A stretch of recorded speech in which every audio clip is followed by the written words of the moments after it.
कि मैं बुझा हुआ दिया था तेरी रोशनी से पहले, पर अब रोशन चराग तेरा, रोशन चराग तेरा तूफान में जल रहा है। रोशन चराग तेरा तूफान में जल रहा है।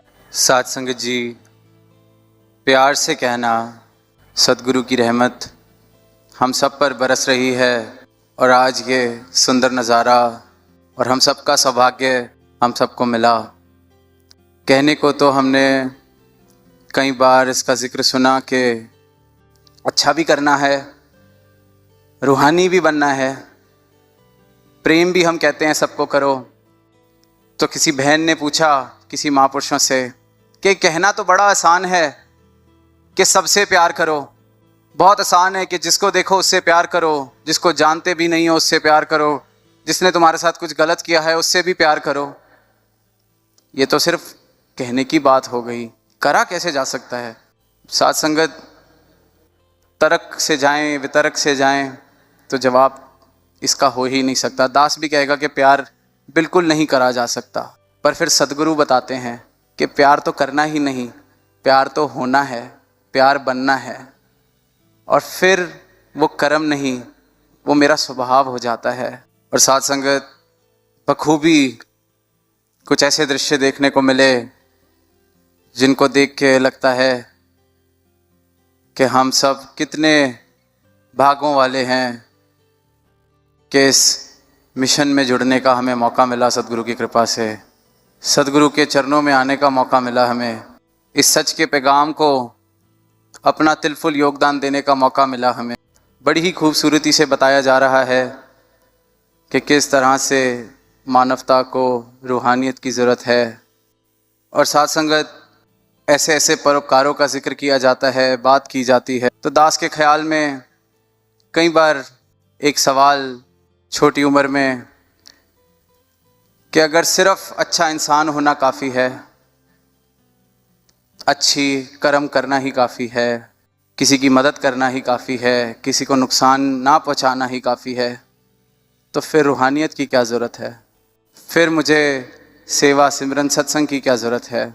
ये भाव या ये सवाल जब उम्र बढ़ रही थी, स्कूल कॉलेज की उम्र थी, तो अक्सर कि जो सिखाया जाता है वो तो सारी दुनिया कर रही है। अच्छे कर्मों की बात की जाए तो अनेक ऐसे इंडिविजुअल्स हैं जो बहुत ही नेक कार्यों में लगे हुए हैं। अनेकों ऐसी संस्थाएं हैं जो नेकी और समाज सेवा में लगी हुई है। अनेकों ऐसे मुल्क हैं, अनेकों ऐसे देश हैं जहाँ पर लोग बहुत ही प्यार से रह रहे हैं। तो फिर जहाँ अच्छा आचरण या जहाँ इस तरह का अच्छा व्यवहार पहुँच चुका है, तो क्या वहाँ रूहानियत आ गई है? और साथ संगत फिर सदगुरु माता जी ने अभी पीछे ही 2 दिन पहले एक बीज और एक वृक्ष का रिश्ता बताया कि किस तरह हर एक बीज में वो संभावना है कि वो एक विशाल वृक्ष बन सकता है। किस तरह एक बीज सिर्फ बीज तक सीमित रह जाए तो वो अपने जीवन जो उसके अंदर संभावना थी वो विस्तारित रूप लेने की, उससे वंचित रह जाएगा। वो अपना वो रूप नहीं ले पाएगा जहाँ उस पे फल हों, जहाँ वो छाया दे रहा है, जहाँ वो एक सुंदरता बन रहा है धरती पर। तो साथ संगत अगर वो बीज जब पौधा बने और ये सवाल पूछने लग जाए कि अब मैं पौधा तो बन गया हूँ, मुझे वृक्ष बनने की क्या ज़रूरत है? पौधा होना ही काफ़ी है। जैसे दास के ख्याल आता था कि अच्छे कर्म अगर काफ़ी हैं तो फिर अब इससे आगे और क्या? जब रूहानियत प्राप्त करके भी ही इंसानियत करनी है, जब रूहानियत प्राप्त करके भी अच्छे कर्म ही करने हैं, तो वो तो वैसे ही किए जा सकते हैं। तो वही हाल कि वो पौधा पूछ रहा है कि पेड़ बन के मिलेगा क्या? क्या ज़रूरत है? क्या ज़रूरत है खाद की? क्या ज़रूरत है पानी की? क्या ज़रूरत है मुझे ये विस्तार लेने की? साथ संगत ना उस पौधे को उस सवाल का जवाब मिल सकता है जब तक वो वृक्ष ना बन जाए, ना उसको कोई समझा सकता है, क्योंकि वो वही गूंगे के गुड़ वाली बात कि जब तक वो अवस्था इनकी कृपा से नहीं मिलती तब तक ये सवाल मन में, बुद्धि में आते रहते हैं, जाते रहते हैं। अब जब अच्छा इंसान बनना अगर काफ़ी नहीं, तो फिर यहाँ इंसानियत का जिक्र क्यों बार बार किया जा रहा है, और यहाँ कौन सी इंसानियत का जिक्र किया जा रहा है? तो साथ संगत सदगुरु माता जी ने एक और बात फरमाई कि रूहानियत को प्राप्त करना, प्राप्त कर जाना ही एक मुकम्मल इंसान होना है।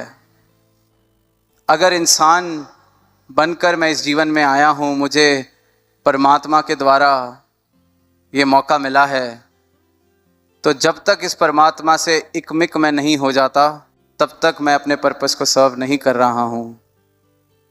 और फिर जब उस पर्पस को सर्व करके जब ये रूहानी रंग मुझ पे चढ़ जाता है, और फिर वहाँ से उस रंग से जो कर्म होते हैं वो अपने आप ही इंसानियत हो जाते हैं। सच्चे मायने में वही इंसानियत है, क्योंकि फिर वो कर्म नहीं रह जाते, वो कोई अच्छे कर्म करके नहीं, क्योंकि रूहानियत के बगैर अच्छे कर्म किए जा रहे हैं तो उसके पीछे बड़े सारे कारण हो सकते हैं। उसके पीछे मॉरल्स, जिसको हम हिंदी में नैतिकता बोलते हैं, उसका जोर हो सकता है। प्रिंसिपल्स का जोर हो सकता है, जिसको सिद्धांत कहा जाता है। कई बार सोशल प्रेशर होता है कि सारे ही अच्छा काम कर रहे हैं, थोड़ा बहुत तो मुझे भी करना पड़ेगा। कई बार पश्चाताप, गिल्ट भी उसका कारण बन जाता है कि मैंने शायद किसी को बहुत नुकसान पहुंचा दिया है, अब कुछ तो अच्छा करना पड़ेगा बैलेंस आउट करने। फियर, डर, जो शायद सबसे बड़ा कारण है इस धरती पर अच्छे कर्मों के पीछे, कि मेरे साथ कुछ गलत हो उससे पहले मैं अच्छा करता चला जाऊं। तो वो कर्म बेशक दुनिया के लिए बेहतरी के होंगे, दुनिया में शायद उससे राहत भी पहुंचेगी, पर वो कर्म रूप में ही रह जाएंगे और वो रूहानियत तक नहीं पहुंच सकते, क्योंकि जो रूहानियत तक पहुंच गया उसके जीवन से कर्म खत्म हो जाते हैं, क्योंकि उसके जीवन से कर्ता भाव खत्म हो जाता है। ये जब कर्ता भाव खत्म हो जाता है तो मैं जो अपना स्वभाव है, जो मैं हूँ, जो मेरा असली रूप है, उससे एकमिक हो जाता हूँ। तो फिर स्वभाव ही है, जिस तरह से नदी का स्वभाव है बहना, पानी का स्वभाव है प्यास बुझाना, फिर एक रूहानी रूह का स्वभाव हो जाता है परोपकार करना। वो हंस के किसी को देख भी ले तो भी परोपकार है। जिस तरह से सदगुरु माता जी फरमाते हैं कि वो पानी भी पिला दे तो भी परोपकार है। फिर वो कर्मों के आगे। और साथ संगत यही फ़र्क जो इंसानियत रूहानियत के साथ आती है, और साथ संगत जब तक कर्म रूप में चलते हैं तो बर्डन भी फील होता है कि मैं अच्छा करता जा रहा हूँ पर मेरे साथ अच्छा नहीं हो रहा, मैं उसका भला चाहता हूँ पर मेरा भला नहीं हो रहा। ट्रांजैक्शनल, सौदेबाजी, डर, चाहा कि अच्छा इसलिए कर रहा हूँ कि वो भी अच्छा कर दे, या अच्छा इसलिए कर रहा हूँ क्योंकि मेरे साथ अच्छा हो जाए। तो बस जब तक रूहानियत जीवन में नहीं आ जाती तो अच्छे कर्मों के पीछे जो मेरा आधार है, जो मेरी नींव है, वो ऐसे ही हिलती डुलती रहती है। और अगर वो नींव ना हिले या वो नींव ना डुले तो एक और बुलेखा, जो एक कर्ता भाव का दास ने जिक्र किया, उसके साथ जीवन में अहंकार आ जाता है, मॉरल सुपीरियॉरिटी, कि मुझसे सिद्धांतवादी इंसान शायद ही कोई होगा, सारे सिद्धांतों का मैं पालन करता हूँ, मुझसे नैतिक जीवन किसी और का ही शायद होगा। और साथ संगत एक कहानी दास ने कुछ समय पहले ऐसे ही पढ़ी, हमने भी अक्सर संगत में भी सुनी है। तो किस तरह अक्सर ऐसे ही होता है कि जब रोशनी आती है तो अंधेरा डरता है, शायद समझ नहीं पाता, तो कुछ ना कुछ ऐसे कर्म कर बैठते हैं। तो उनको भी ना चाहने वालों ने दुत्कारा, ना पसंद किया, तो ऐसे ही हमने अक्सर वो कहानी सुनी होगी कि एक बारी भगवान बुद्ध बैठे थे तो उन पर शायद कोई थूक कर चला गया, पर वो उसी प्रकार बैठे रहे। बल्कि जब उनका शिष्य उनके सामने आया, जाहिर सी बात है शिष्य थोड़ा आक्रोश में कि ये हो कैसे सकता है, किसी ने आपका तिरस्कार कैसे कर दिया। पर वहीं वो जब भगवान बुद्ध को देखता है तो वो उसके लिए अरदास कर रहे हैं कि कोई नहीं, परमात्मा मुझे इसको सहने की शक्ति दे और उसको भी सुमत बख्शे, और अगर मुझसे कभी ऐसी कोई गलती हुई थी तो उसके लिए मुझे बख्श ले। शिष्य उस अवस्था तक क्योंकि नहीं पहुंचा होता, वो सुन के हैरान होकर चला जाता है। एक दो बार ये किस्सा दोहराया जाता है, भगवान बुद्ध उसी प्रकार रिएक्शन बिना दिए, यही एक अरदास या वही जो उनका एक, जैसे हम उनकी प्रतिमा देखते हैं जो एक शांत सा उनकी आभा, वैसा ही मेंटेन करते हुए। तो फाइनली वो जो इंसान जो इस प्रकार से कल तक थूक रहा था, एक दिन भावुक होकर उनके चरणों में आ जाता है और भगवान बुद्ध उसको उसी तरह मुस्कुरा के देखते हैं।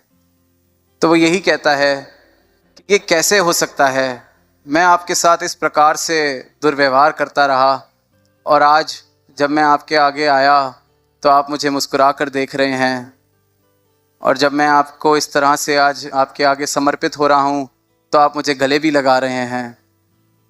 तो भगवान बुद्ध ने कहा कि मेरा मुस्कुराना या मेरा आपको गले लगाना या मेरा परमात्मा से अरदास करना आपके कर्मों का मोहताज नहीं है, आप किस तरह से व्यवहार कर रहे हैं उसका मोहताज नहीं है।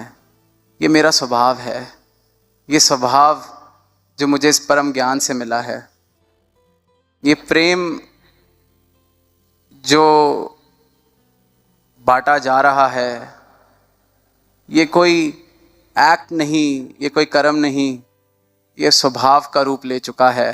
और साथ संगत जब देखा जाता है कि किस तरह प्रेम की जब बात की जाती है, सही यही हमने लव पर्सोनिफाइड किया कि बाबा हरदेव सिंह जी को भी जो देखा वो खुद ही प्रेम का साकार रूप, और ये युगों युगों से इन्होंने रीत निभाई। यही रीत आज सदगुरु निभा रहे हैं, सदगुरु माता सुदीक्षा जी के रूप में। और यही हम सबसे चाह रहे हैं कि let love just not be an act, let us strive to become love. और साथ संगत सुन के लगता है कि बहुत एफर्ट लगेगा striving to become love, but असली में जितने मेरे जद्दोजतन हैं उन सबको छोड़ के सिर्फ समर्पण करना, समर्पित होना ही मुझे प्रेम बना देता है, ही मुझे मेरे असली स्वभाव से मिला देता है। ये सुनने में it might sound paradoxical that we say that let's strive to become love, let us become love, but to become love in a sense we don't need to do anything, we just need to let go of ourselves. और साथ संगत इसी प्रकार ये जो प्रेम की बात की जाती है, सत्य की बात की जाती है, रूहानियत की बात की जाती है, तो जो रूहानियत को प्राप्त हो जाते हैं, इस अवस्था को प्राप्त कर लेते हैं, वो फिर खुद उनके स्वभाव में ये इंसानियत, प्रेम, दैवीय गुण वो बाय प्रोडक्ट्स की तरह, जैसे राजमाता जी कहते थे कि बाकी चीज़ें झूंगे में आ जाती हैं, तो ये सब झूंगे में वो संत चले भी तो परोपकार है। और फिर साथ संगत इसी प्रकार जब ये परमात्मा को पाने की बात की जाती है तो अक्सर देखा गया है कि दुनिया बहुत ही जतन इस रूहानियत को प्राप्त करने के लिए करती है।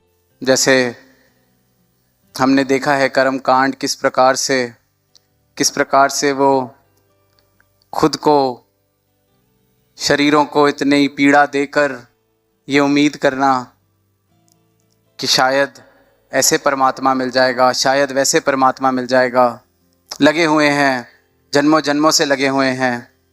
और फिर साथ संगत वहीं पर सदगुरु की महिमा, सदगुरु का महत्व जो हमने कल शब्द में भी सुना कि कहे हरदेव गुरु ही तुझको भव से पार लगाएगा। ये बिना गुरु के इस रूहानियत को प्राप्त करना, अपने असली स्वभाव को प्राप्त करना, उस बीज का पेड़ हो जाना असंभव है। और साथ संगत मज़े की बात यह है कि किसी सड़े हुए बीज को हम देखते हैं तो हम पहचान लेते हैं कि अपना पोटेंशियल नहीं अचीव कर पाया, पर मानवता को अपने पोटेंशियल का पता ही नहीं है। मानवता खुद ना जाने कितने जन्म लेके हम इस धरा पर आ गए हैं, पर अपने पोटेंशियल से, अपनी संभावना से बेखबर। और आज ये रहमत हुई है कि इनके चरणों में बैठने का मौका मिला है, ये ब्रह्म ज्ञान हमारी झोली में आया है। इन्होंने इस बीज को धरती पर लगा के अपने प्रेम से सींचना शुरू कर दिया है। तो अब रास्ते में मैं कहीं विरोध ये वाला ना कर बैठूं कि मुझे पेड़ क्यों बनना है, मुझे रूहानी क्यों होना है। Why do I need to become spiritual और why do I need to let go of myself। अभी महापुरुष अवतार बानी की वो लाइन कि कहे अवतार गुरु ही रब है, इस विच कोई भुलेखा नहीं। तो साथ संगत एक अपने ही जीवन से इस पंक्ति को लेके दास कुछ शेयर करेगा। अभी शायद अवतार बानी इस रूप में ये पंक्ति जहन में भी नहीं बसी होगी। ये लगभग 15, 16, 17 साल की उम्र जब दुनिया में, जब दास कहेगा कि समझ का ज़्यादा ज़ोर इंसान पर होता है, कोशिश होती है कि जितनी ज़्यादा समझ और बढ़ा ली जाए, किताबें पढ़ी जाएं, लोगों से मिला जाए और विचारधाराएं देखी जाएं। जब वो एक्सपोजर मिल रहा होता है तो अक्सर सवाल आता है कि जो हम परमात्मा की बात संगत में सुनते हैं, क्या ये परमात्मा है भी? ये जो निरंकार की बात होती है, ये जो दुनिया परमात्मा के पीछे चल रही है, क्या परमात्मा है भी? कई सारे सवाल कि अगर है तो फिर ये क्यों, अगर है तो फिर वो क्यों, अगर है तो ये क्यों नहीं, अगर नहीं है तो देखो ये। बहुत सारे तर्क, बहुत सारे वितर्क जब बुद्धि में आते हैं जाते हैं, बड़े सारे सवाल। तो अक्सर जब दास को आज नौजवानों से भी बात करने को मिलता है, वो growing up were, so I see that dilemma in them as well. उनके अंदर भी ये कन्फ्यूजन या ये सवाल। पर साथ संगत एक बहुत बड़ी कृपा दास के ऊपर रही और वो दास सबसे साझी करेगा कि चाहे जितनी भी उथल पुथल इस विषय को लेकर होती रही दिमाग में, समझ में, पर इन्होंने एक ऐसी कृपा करी कि मन में जितने भी क्वेश्चंस आ जाते थे, एंड में कंक्लूजन दास के मन में, दिमाग में यही निकलता था कि वो सब तो चलो जब समझ आना होगा आ जाएगा, पर एक बात पक्की है कि अगर डिविनिटी जैसा कुछ है, परमात्मा जैसा कुछ है, कुछ भी है, तो साथ संगत उस समय ये बाबा हरदेव सिंह जी के रूप में थे, तो यही बात आती थी कि अगर कुछ भी है तो ये ही है। और कुछ समझ आए ना आए, ये परमात्मा जरूर है, डिविनिटी यही है। No matter if I can't understand परमात्मा Nirankar right away, no matter if all my confusion is not answered today, but one thing with her grace was always there, and it can only come with the grace of the Sadguru, that the Sadguru is Lord। और वही बात जो कि कहे अवतार गुरु ही रब है, इस बीच कोई भुलेखा नहीं।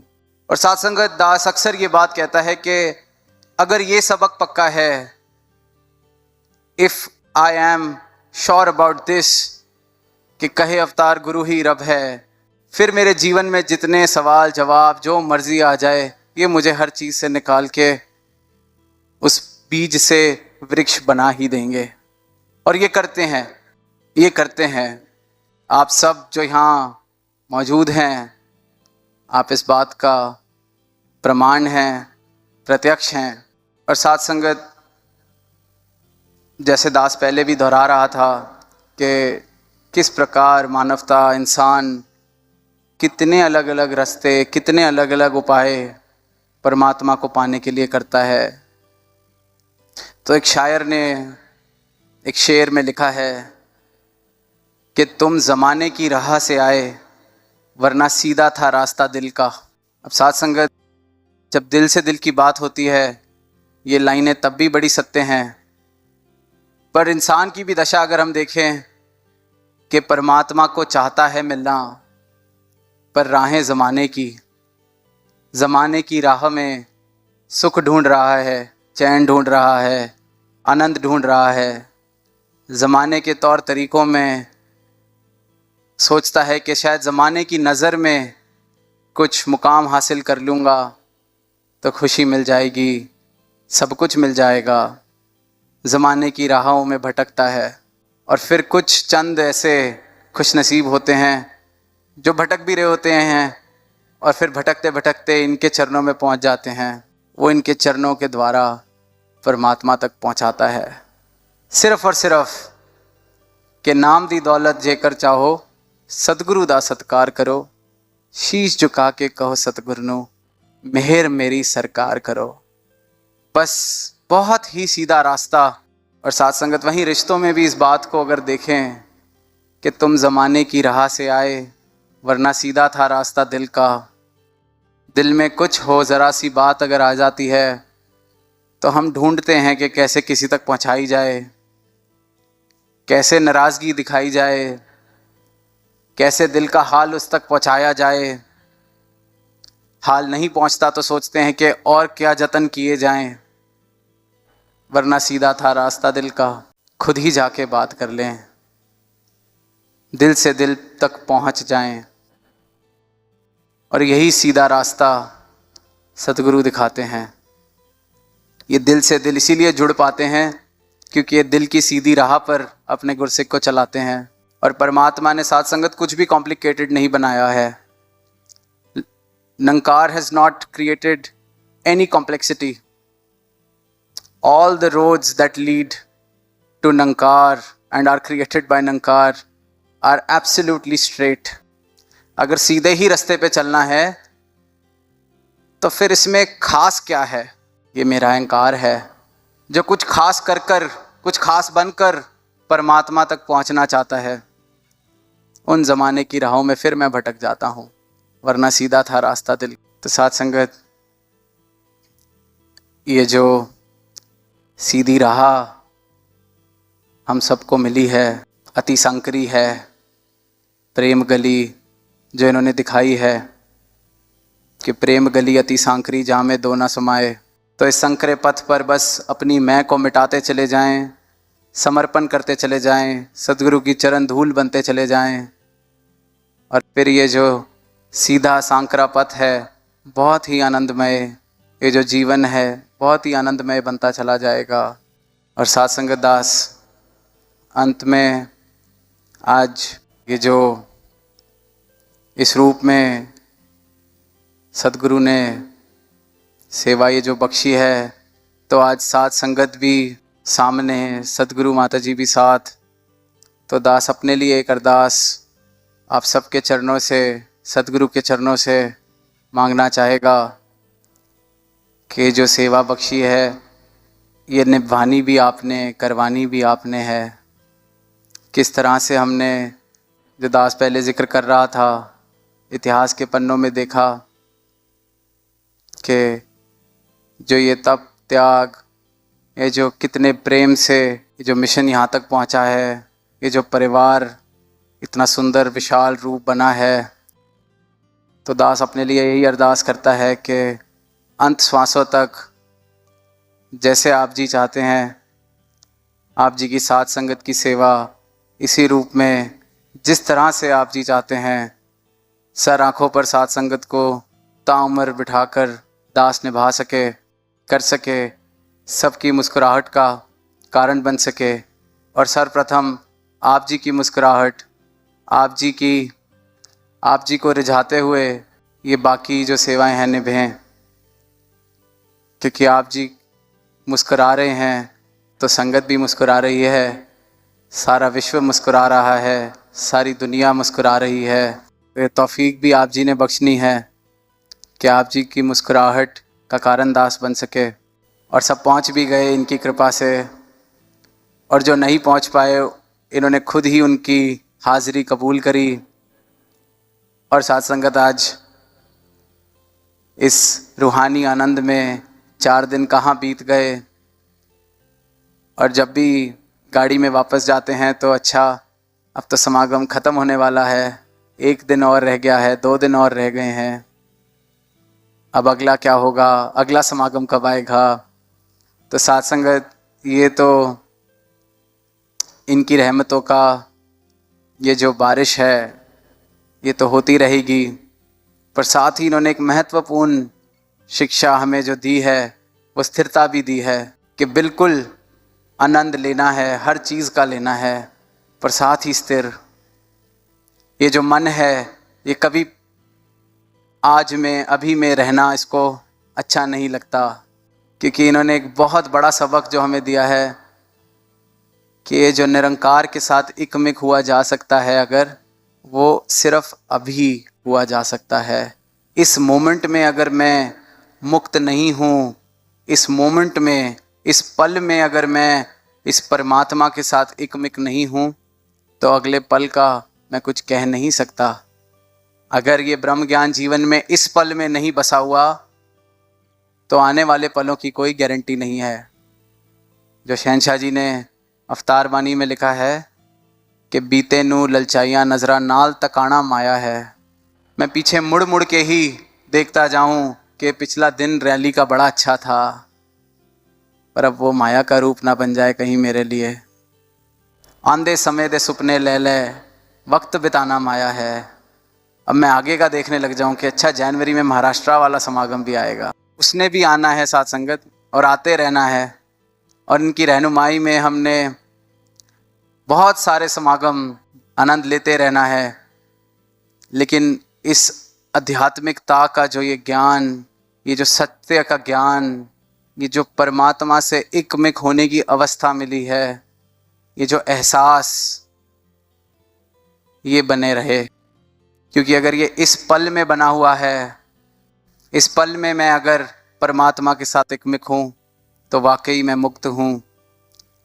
क्योंकि दास ये भी बात कहता है कि जब ये ज्ञान देते हैं तो ये नहीं कहते कि आप इतने समय बाद मुक्त हो जाओगे। ये जब ज्ञान देते हैं ये उसी पल मुक्त कर देते हैं, पर वो मुक्त रहना मेरी जिम्मेवारी है। ज्ञान गुरुदा इंसाना नू मुक्ति मार्ग पांदा है, तो अब उस मार्ग पर रहना मेरी जिम्मेवारी है।